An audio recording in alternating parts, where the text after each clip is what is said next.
Is there any authentic reference of performing ablution before breastfeeding of a child? And also, what is the ruling of on breastfeeding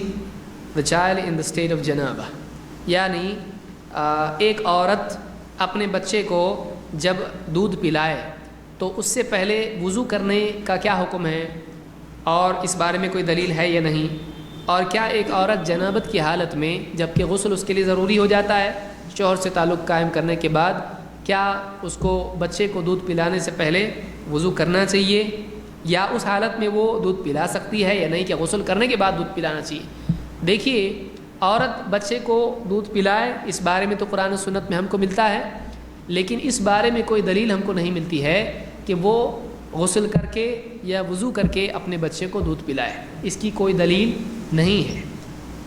تو اس بارے میں یہ سمجھنا کہ بچے کو دودھ پلانے سے پہلے وضو کرنا چاہیے، ضروری ہے، مستحب ہے، کوئی دلیل اس کی نہیں ہے، قرآن و سنت میں ایسا کچھ نہیں ہے۔ جنابت کی حالت میں ایک آدمی کیا نہیں کر سکتا ہے، قرآن و سنت میں موجود ہے۔ ایک آدمی یا عورت جو بھی ہیں وہ نماز نہیں پڑھ سکتے ہیں، وہ فلاں چیز نہیں کر سکتے ہیں، یہ تو ہم کو ملتا ہے، لیکن ایک عورت دودھ نہیں پلا سکتی ہے قرآن و سنت میں کہیں بھی نہیں ہے۔ تو اگر بچہ رو رہا ہے اور عورت جنابت کی حالت میں ہے تو وہ بچے کو دودھ پلائے، اور اس میں کوئی حرج نہیں ہے، نہ اس سے گناہ ہوگا، نہ اس سے ثواب میں کوئی کمی ہوگی، نہ بچے کے کردار پر اس سے کوئی برا اثر پڑے گا۔ جنابت کی حالت کوئی گناہ کی حالت تھوڑی ہے، ایسی حالت تھوڑی ہے کہ جس سے مطلب کوئی دینی اثر کسی پہ پڑتا ہے، کوئی مسئلہ نہیں اس کے اندر۔ اللہ کے نبی صلی اللہ علیہ وسلم ایک مرتبہ راستے میں ابو ہریرہ رضی اللہ تعالیٰ عنہ ملے، کہتے میں جنابت کی حالت میں تھا، اللہ کے نبی صلی اللہ علیہ وسلم نے ہاتھ ملانے کے لیے، مسافر کے لیے ہاتھ بڑھایا، انہوں نے کسی طرح سے نکل کے بھاگے وہاں سے، ہاتھ ہی نہیں ملایا نبی سے۔ بعد میں آ کے ملے، کہا کہاں چلا گیا تھا؟ کہا اللہ کے رسول میں جنابت کی حالت میں تھا، آپ سے ہاتھ ملانا تھوڑا اچھا نہیں لگا۔ تو آپ نے فرمایا کہ سبحان اللہ ان المؤمن لا ينجس، سبحان اللہ، مومن نجس تھوڑی ہوتا ہے، ناپاک تھوڑی ہوتا ہے۔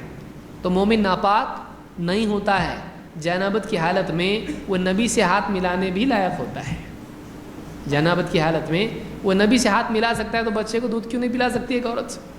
تو اس میں کوئی حرج نہیں ہے، عورت جنابت کی حالت میں بچے کو دودھ پلا سکتی ہے، اور شوہر کا ٹفن بنا سکتی، روٹیاں ووٹیاں سب بنا سکتی، کوئی مسئلہ نہیں ہے، اس سے وہ ناپاک نہیں ہو جاتی۔ بہت سارے لوگ ہوتے میں ناپاک ہے، ناپاک ہے، مومن کبھی ناپاک نہیں ہوتا ہے، مومن کبھی ناپاک نہیں ہوتا ہے، زندہ ہو یا مرا ہوا وہ ناپاک نہیں ہوتا ہے، جنابت کی حالت میں ہو کسی بھی حالت میں ہو وہ کبھی ناپاک نہیں ہوتا ہے۔ اللہ تعالیٰ نے نجاست کا ذکر مشرکین کے لیے کہا ہے، انما المشرکون نجس، مشرکین نجس ہیں، شرک کرنے والے نجس ہیں، وہ بھی ہاتھ پاؤں کے حساب سے نہیں، کس اعتبار سے؟ عقیدے کے اعتبار سے۔ اسی لیے ایک مشرکہ عورت پانی لے کے جا رہی تھی اور صحابہ کے پاس پانی نہیں تھا، تو آپ صلی اللہ علیہ وسلم نے اس سے وہ پانی لیا، صحابہ نے اس کو پیا اور وضو سے کیا۔ تو مشرکین کی نجاست بھی جو ہے وہ عقیدے کے اعتبار سے ہے، لہٰذا ہاں، لیکن ان کا پکایا ہوا اور اس طرح کی جتنی چیزیں اس سے پرہیز کرنا چاہیے، کیونکہ وہ حلال و حرام کی تمیز ہوتی ہے ان کو، اور نجاست کی وہ لوگ تمیز کرتے ہیں، غسل کیے نہیں کیے، کیسے ہاتھ تھے، پیشاب کیا۔ آپ دیکھیے کئی ہوٹلوں والے گیا پیشاب کر کے آیا اور پھر اسی سے وڑا پاؤ بنا رہا ہے، بسم اللہ کھا رہا ہے، تو بسم اللہ بول کے کھا رہا ہے، وہ الحمدللہ کیا کر رہا ہے؟ تو بہت سارے لوگ اس بات کا خیال بھی رکھیں کہ جو لوگ اس طرح سے بغیر تمیز کے اس کا کھاتے ہیں، اس کسی کے ساتھ کھاتے ہیں، تو یہ بھی دیکھ لیں، جیسے مثال کے طور پر عیسائی حضرات ہیں، وہ لوگ پورک بھی کھاتے ہیں، خنزیر کھاتے ہیں، اور بہت ساری شراب پیتے ہیں، تو ان کے برتن کیسے ہیں؟ تو ان کے برتن میں محبت سے کھا رہا ہے، یہ بھی تو صحیح نہیں ہے، ان کے برتن میں کھانا صحیح نہیں ہے۔ وجہ یہ نہیں کہ کچھ برائی ان کے اندر ہے، اس اعتبار سے کہ وہ جس برتن میں کھاتے ہیں اس میں وہ لوگ خنزیر بھی کھا لیتے ہیں، تو ہم کو ان کے برتن میں کھانا نہیں چاہیے۔ ہاں اگر کھانا ہی پڑے، مجبوری ہو، ایک دم دوسرا کوئی برتن ہی نہیں ہے، تو ایسی صورت میں اس کو اچھی طرح سے دھونے کے بعد ہی کھایا جا سکتا ہے، اپنے حساب سے دھو کے